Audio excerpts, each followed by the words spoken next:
میں آج کی تقریب کے مہمان خصوصی جناب پروفیسر احمد رفیق اختر سے گزارش کرتا ہوں کہ وہ اپنے خیالات کا اظہار فرمائیں۔ جناب پروفیسر احمد رفیق اختر۔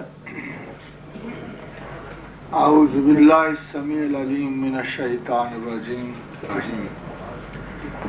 رب ادخلنی مدخل صدق واخرجنی مخرج صدق واجعل لی من لدنک سلطانا نصیرا۔ خواتین و حضرات، میں کچھ 62 میں پہلی مرتبہ مظفر آباد آیا تھا، اور اس وقت کے اور اس وقت کے تاثر میں جو میں نے شہر کو دیکھا تو مجھے عجیب سا لگا۔ اس مرتبہ آتے ہوئے مجھے اس کی حسن و خوبصورتی سے واسطہ پڑا، and I was shocked with my previous identity with the city۔ اتنا خوبصورت شہر، اتنے مہمان نواز لوگ، اور اس قدر عزت افزائی کہ مجھے اپنے انکسار پر بھی شرمندگی محسوس ہو رہی ہے۔ خواتین و حضرات، ایک البتہ غلطی ضرور ہوگی۔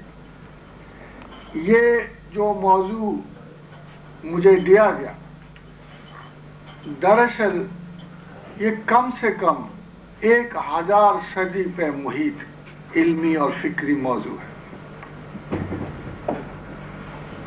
کہاں سے اسے شروع کیا جائے، کتنا وقت میرے پاس ہے، کس نوعیت کی بات کی جائے، کیونکہ جب مذہبی فکر کی بات ہوگی تو اعلیٰ ترین وجدانی فکر کی بات ہوگی، انسانی اخلاقی کی انتہا کی بات ہوگی، اور یہ بڑی دشواری کا امر ہے کہ اتنے زمانوں کو اتنے مختصر وقت میں کسی بھی اکمپلشمنٹ کے ساتھ ان کا احاطہ کیا جائے۔ تو حضرات گرامی، میں اسے ایک ایسے وقت سے شروع کر رہا ہوں جب سلطان سلیمان ذیشان کی افواج یورپ کے دروازوں پر دستک دے رہی تھی۔ ہم یوگوسلاویا، البانیہ، بوسنیا، ترک شاہسواروں کی تگ و تاز کی زد میں تھے۔ اتنا بڑا بادشاہ اور اتنا میگنیفیسنٹ رکھا، اور تاریخ میں آج بھی وہ سلطان سلیمان دی میگنیفیسنٹ کے نام سے جانا جاتا ہے۔ اور ایک ادھر ایشیا مائنر میں نہیں، یورپ کے دروازوں پہ خالی وہ دستک نہیں دے رہے تھے، بلکہ اسی زمانے میں 15ویں اور 16ویں صدی میں دوسری طرف بھی روح عالم پر اگر کسی شہنشاہوں کا سکہ چلتا تھا تو وہ تینوں کی تینوں مسلمان تھے۔ سلطان عباس صفوی، and again he was also called Abbas the Great۔ Hindustan میں جلال الدین محمد اکبر، and again he was called Akbar the Great۔ ایک ایسے زمانے میں کہ قوت و شوکت و سطوت اسلامیہ اپنی انتہا درجہ کی بلندی پہ تھی، کہ دنیا میں اگر کوئی 3 بڑے بادشاہ تھے تو تینوں مسلمان تھے۔ اینڈ اسی وقت پورے یورپ پر ایک ایسا زمانہ تھا جسے متفق علیہ ڈارک ایجز کہتے تھے، اندھیرا اور تاریک دور سے کہتے تھے۔ میڈیٹرینین کو، بحیرۃ الروم کو ترکوں نے سیل کیا ہوا تھا، دی only way of progress and business. پورا بحیرۃ الروم جو تھا یہ امیر خیر الدین باربروسا کی زد میں تھا۔ اس کی دہشت کا یہ عالم تھا کہ آج بھی یورپ کی اس وقت کی مائیں، یہ ہمارے ریکارڈ پہ ہے کہ جب بچوں کو ڈرانا ہوتا تھا تو کہا کرتی تھی کہ ہش دی ٹرکس آر کمنگ۔ نہ وہ بلی سے ڈراتی تھی، نہ چوہوں سے ڈراتی تھی، بلکہ اس وقت یہ عالم تھا عثمانی ترکوں کا، اور خاص طور پر امیر البحر امیر خیر الدین باربروسا کا، جو میڈیٹرینین پہ سنگل ہینڈڈ رول کرتا تھا کہ یورپ کی مائیں اپنے بچوں کو جب ڈراتی تھیں تو یہ کامنلی جملہ بولتے ہیں ہش دی ٹرکس آر کمنگ، کہ خاموش ہو جاؤ ورنہ ترک آ جائیں گے. کی بیک گراؤنڈ میں جب سلطان محمد فاتح نے قسطنطنیہ فتح کیا تو ایک بہت بڑی شفٹ ہوئی. مذہبی فکر میں بنیادی انحطاط فتح سے ہوئی. جب فتح و نصرت کے علم بلند ہوئے اور مسلمانوں نے بہت زیادہ عروج معاشرتی، اخلاقی اور علمی پایا اور انہوں نے مملکت اسلامیہ محروسہ کو بڑی دور تک پہنچا دیا، تو اس کے ساتھ ہی مسلمان حکمرانوں میں تکبرات کی ایک دبیز چادر ان کے ارد گرد آ گئی. They became careless. تمام فتح بڑی اچھی چیز ہے، مگر فتح کا سب سے بڑا نقص یہ ہے کہ انسان اس کی پائیداری میں، اس کے تحفظ میں ریلیکس کر جاتا ہے، تفاخرات میں ڈوب جاتا ہے. یہی ٹریجڈی اس وقت انڈیا میں ہوئی، ایران میں ہوئی، یہی ٹریجڈی تھی سلطنت عثمانیہ میں. تو ایگزیکٹلی قطعی طور پر مسلمان کا انحطاط جو ہے وہ زوال سلطنت عثمانیہ کے ساتھ شروع ہوا. مگر صاحب کیسے شروع ہوا؟ ہتھیاروں سے تو نہیں شروع ہوا. فال آف کانسٹینٹی نوپل کے وقت اہل یورپ کا یہ حال تھا کہ جب کسی کے سر میں درد ہوتا تھا تو وہ کسی پادری کے پاس جاتے تھے تو وہ یہ کہا کرتا تھا کہ اس کے سر میں شیطان گھس گیا. And the only way to cure was کہ اس کے سر پہ بڑے بڑے ڈنڈے مارے جاتے اور سر بھی جاتا اور شیطان بھی چلا جاتا. سر درد کی تو گنجائش ہی نہیں تھی رہنے کی. اس وقت جو پادری تھا جو عیسائیت کو پریچ کرتا تھا وہ سرٹیفکیٹ ایشو کرتا تھا. ان کو سرٹیفکیٹ آف ریڈمپشن کہتے تھے کہ لوگوں کو یہ کہا جاتا تھا، معاف کیجیے گا آج بھی یہ سلسلہ مسلمانوں میں بھی شروع. سرٹیفکیٹ آف ریڈمپشن میں یہ کہا جاتا تھا کہ اگر تم نے جنت میں جانا ہے تو 5 پاؤں، اور اگر درجات جنت میں بلندی چاہیے تو 10 پاؤنڈ، اگر اعلیٰ ترین جنت میں جانا ہے تو 20 پاؤنڈ. تو مولوی سرٹیفکیٹ ایشو کیا کرتا تھا اس وقت. میں آپ کو ایک اس کے بالکل کمپیریٹیو ایک پاکستان میں ایک لیٹسٹ زمانے میں ایک مولوی صاحب نے ایک شاگرد کو کہا کہ اگر آپ کھل کے فلاں جماعت کو چندہ دو تو میں لکھ کے دینے کے لیے تیار ہوں کہ آپ جنت میں جائیں گے. تو وہ برخوردار اسی طرح پریشان حال مجھ تک آ گیا. اس نے کہا پروفیسر یہ بات میں نے سنی، کین اٹ بی ٹرو، کیا یہ سچ ہو سکتا ہے؟ تو میں نے کہا کاغذ لے جاؤ، پینسل لے جاؤ اور مولوی صاحب کو صرف یہ کہہ دو کہ آپ اپنی جنت کی تصدیق لکھ دیں اس میں. تمہاری بات تو بڑی دور کی ہے اور بڑی بعد کی. تو حضرات فتح کا ایک ناقص ترین نتیجہ یہ تھا کہ مسلمانز last researches, lust for knowledge, acquisition for knowledge, they lost their curiosity. ایک جنرل سیٹسفیکشن مسلمان ممالک پہ چھا گئی، اور جہاں ابن سینا پیدا ہوتا تھا اور جہاں مہندس توسی پیدا ہوتا تھا اور وہ ریسرچ والے لوگ جیسے حجت الاسلام محمد بن احمد الغزالی یا ابن رشد جیسے محقق پیدا ہوتے تھے، وہاں اب علم و تعلیم اتنے خسارے میں چلے گئی کہ over a very long period of time we never saw a Muslim scholar outshining in the field of philosophy, knowledge, sciences and technology. اور یہ ایک بہت بڑی بدقسمتی کی بات تھی کہ فتح نے ایک جنرل مینٹل شفٹ کریٹ کر دیا.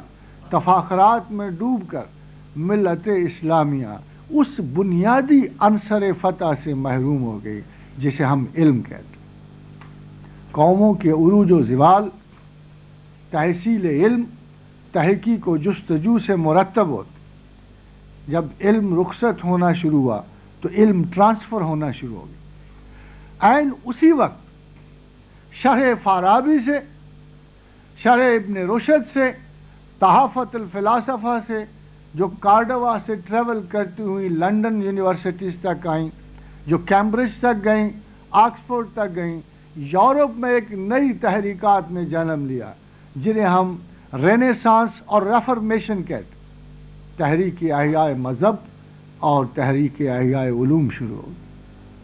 کتنی عجیب سی بات، what we lost they started gaining.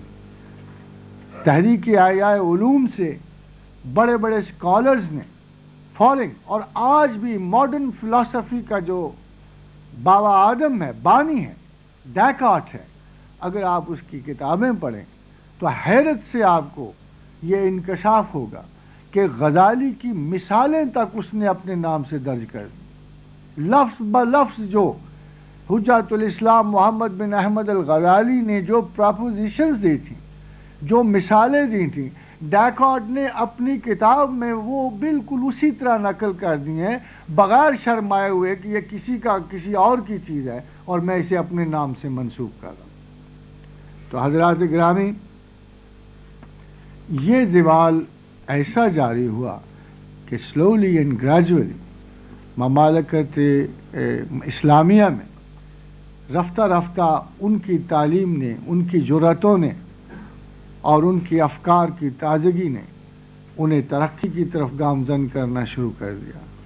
And Musalmans lost their supremacy, military supremacy, political supremacy, and above all, the supremacy in knowledge and understandings. اب یہ وہ دور تھا جس میں یورپ کی آگہی نے اسے تیزی سے قدم آگے بڑھاتے ہوئے مسلمانوں کو آؤٹ پیس کر دیا، اور جہاں جہاں بھی ایک متقابل سچویشن پیش آتی پولیٹیکل فلسفی میں یا ایک لٹریری فلسفی میں، the Muslims were slowly and gradually on the retreat، اور واحد وجہ یہ ہوئی کہ اس دوران بھی کوئی بڑا مسٹک ٹیچر بھی نہیں پیدا ہو۔ خواتین و حضرات، اسلام میں جو سب سے بڑا سروائیول رہا کہ جب بھی انتہائی کرٹیکل مومنٹ اسلام میں آیا، کوئی بڑا صوفی استاد پیدا ہو گیا جس نے ریویژن دیا، اثر نو پورے کی اسلام کی وہی سادگی، وہی علمیت برقرار رکھی اور امت مسلمہ پر اپنے ذہنی اور اخلاقی اثر چھوڑے۔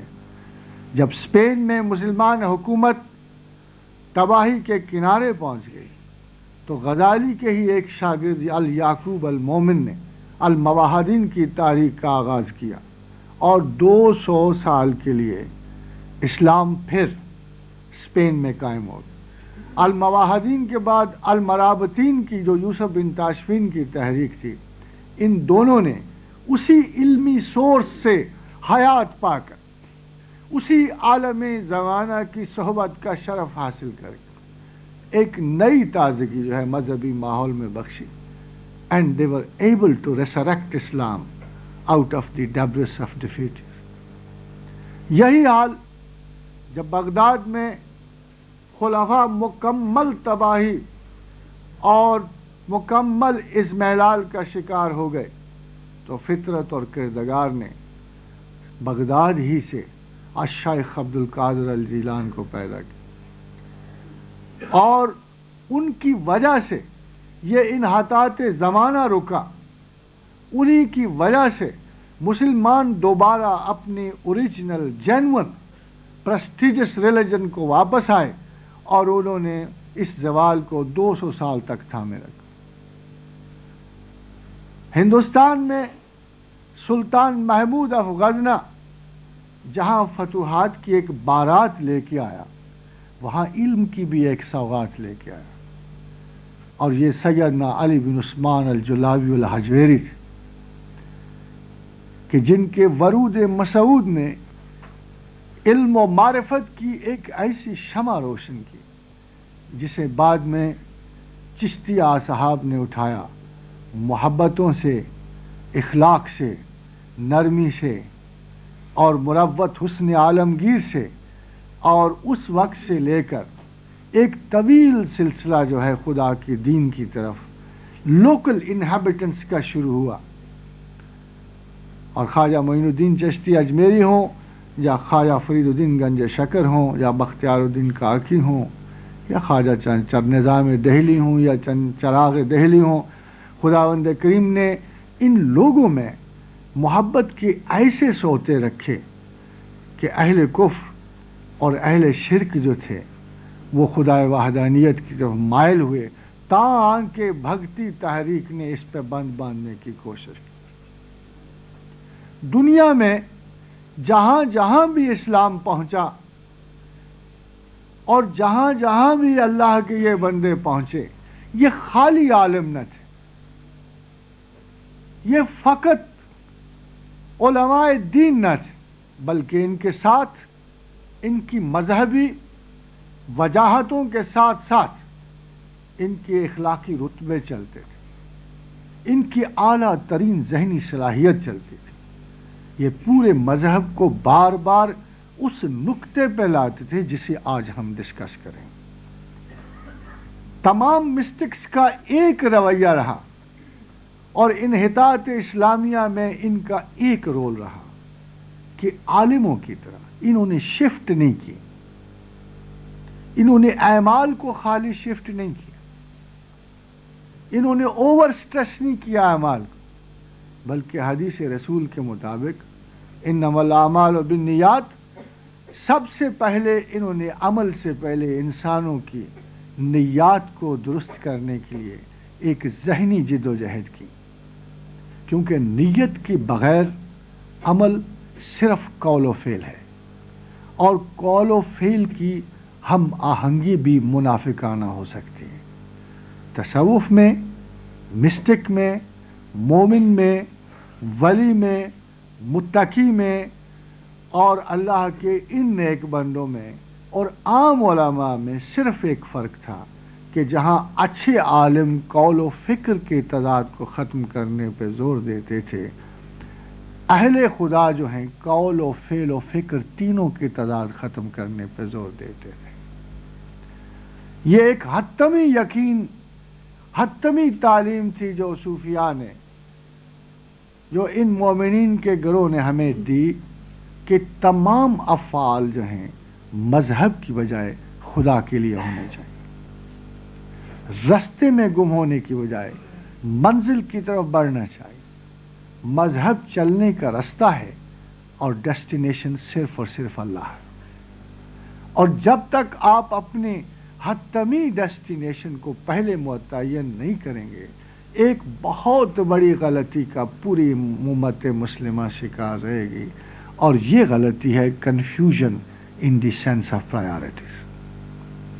انلیس اینڈ انٹل جب تک آپ ذہنی طور پہ اس بیسک کوشچن کو حل نہیں کرتے کہ آپ کی ایمان میں، اسلام میں ترجیح اول کیا ہے، اس وقت تک آپ کو خدا کا مس نہیں مل سکتا. چاہے آپ ساری عمر طلب خداوند میں گزارے، پروردگار عالم کسی صورت بھی ٹاپ پرائیورٹی سے نیچے اترنے کے لیے تیار نہیں ہے. This is one habit of God, this is one habit of God on which he never compromises. وہ ایک اعلیٰ ترین اور مکمل پرائیورٹی، تخلیقات سے نیچے اپنے مقام سے گریزاں ہے. جس دن کوئی مسلمان ذہناً اسے ٹاپ پرائیورٹی ڈکلیئر کرتا ہے، خدا اس کی ہمسائیگی میں اتر آتا ہے، وہ کبھی بندے سے دور نہیں ہوتا. مگر کیا عجیب بات ہے کہ جس مذہب کے چرچے ہم صبح و شام کرتے، جس مذہب کے قصیدے صبح و شام اخباروں میں، رسائل میں، کتابوں میں ہم کہتے ہیں، جس کو ہم خدا کا دین کہتے ہیں، جس کو اللہ کی شناخت کا واحد ویلڈ مذہب کہتے ہیں. کتنی بدقسمتی کی بات ہے. یہ تمام مذہب مل کر آپ کو ایک خدا شناس نہیں دے رہا. یہ ٹریجڈی ہے. کیا آپ سوچتے نہیں ہیں کہ کوئی اپروچ میں غلطی ہوگی؟ کیا یہ خیال نہیں آتا ہمیں کہ اگر تمام مذہب اسلام مل کر بھی ہمیں ایک خدا شناس نہیں بخش رہا، ایک عبد القادر جیلانی نہیں بخش رہا، ایک علی بن عثمان حجویری نہیں بخش رہا دور حاضر میں، تو کوئی غلطی ہوگی. Why don't we come back? Why don't we come back and check our credentials in religion? کیوں ہم سختی سے ایک موقف پہ قائم رہنے کی کوشش کرتے ہیں؟ کیوں ہم اپنی صحت خیال کو الٹیمیٹ سمجھتے ہیں؟ Why don't we come back and try to think? یہ کیا وجہ ہے کہ ہمیں خدا نہیں مل رہا؟ وہ خدا کے جو نحن اقرب من حبل الورید کہتا ہے، الیہ من حبل الورید، کہ ہم تمہاری رگے جان کے قریب ہیں. وہ لوگ کون ہیں جو جنہیں وہ رگے جان کے قریب محسوس ہوتا ہے؟ مگر خدا نے کہا زینا للناس حب الشہوات من النساء والبنین والقناطیر المقنطرۃ من الذهب والفضة والخیل المسومۃ والانعام والحرث ذالک متاع الحیات الدنیا.